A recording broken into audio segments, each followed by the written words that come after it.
Zee 24 तास एक पाऊल पुढे। ज्या बातमीविषयी आपण बोलतोय अतिशय वेगवान घडामोडी दिल्लीत घडतायत। शरद पवार यांनी नुकतीच सोनिया गांधींची भेट घेतली आहे 10 जनपथवर। थोड्याच वेळात ते पंतप्रधानांची भेट घेणार आहेत। त्यांनी आपला राजीनामा पंतप्रधानांकडे सोपवलेला आहे। प्रफुल्ल पटेल राष्ट्रवादी काँग्रेसचे जे आणखी एक मंत्री आहेत त्यांनी देखील आपला मंत्रिपदाचा राजीनामा सोपवलाय। दबावाची खेळी खेळतायत शरद पवारांनी। महत्त्वाचं म्हणजे सोनिया गांधींची भेट घ्यायला जेव्हा शरद पवार 10 जनपथवर पोहोचले तेव्हा ते साध्या गाडीत त्या ठिकाणी गेले। त्यांनी लाल दिव्याची गाडी त्यांच्या मंत्री जी त्यांना गाडी मिळालेली आहे सरकारी ती त्यांनी वापरली नाही, साध्या गाडीतनं ते त्या ठिकाणी गेले।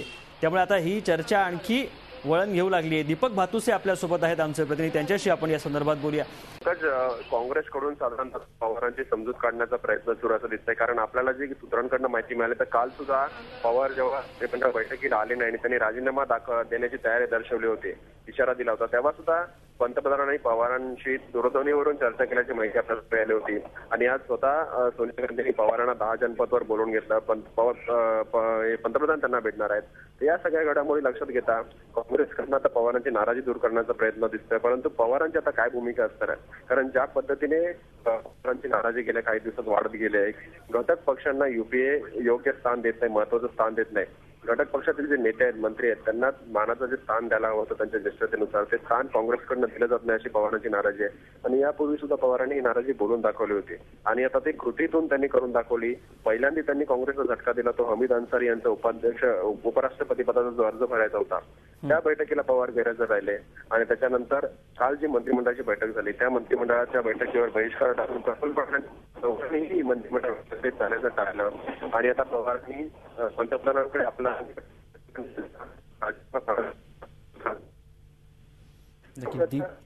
नक्की दीपक यांचा आवाज आपल्यापर्यंत नीट येत नाही, आपण पुन्हा त्यांच्याशी संपर्क साधण्याचा प्रयत्न करूया। दीपक भातुसे आमचे प्रतिनिधी, आपण त्यांच्याकडनं माहिती घेतोय। पवारांनी सातत्यानं तसे संकेत दिले होते मंत्रिमंडळाच्या ज्या बैठकी झाल्या, अतिशय महत्त्वाच्या ज्या बैठकी होत्या, जसं आता दीपक यांनी सांगितलं की उपराष्ट्रपती हमीद अन्सारी यांचा जो अर्ज भरण्याचा जी वेळ होती त्यावेळी देखील शरद पवार गैरहजर राहिले होते। हे सर्व संकेत पवार देत असताना नाराजीचे काँग्रेसने मात्र त्याकडे फारसं गांभीर्याने बघितलं नाही आणि त्याचाच परिपाक म्हणून आता शरद पवारांनी आज आपला राजीनामा पंतप्रधानांकडे सोपवलाय। प्रफुल्ल पटेल यांनी देखील राजीनामा सोपवलाय। सोनिया गांधींची त्यांनी नुकतीच भेट घेतली, ते पंतप्रधानांची आज भेट घेणार आहे।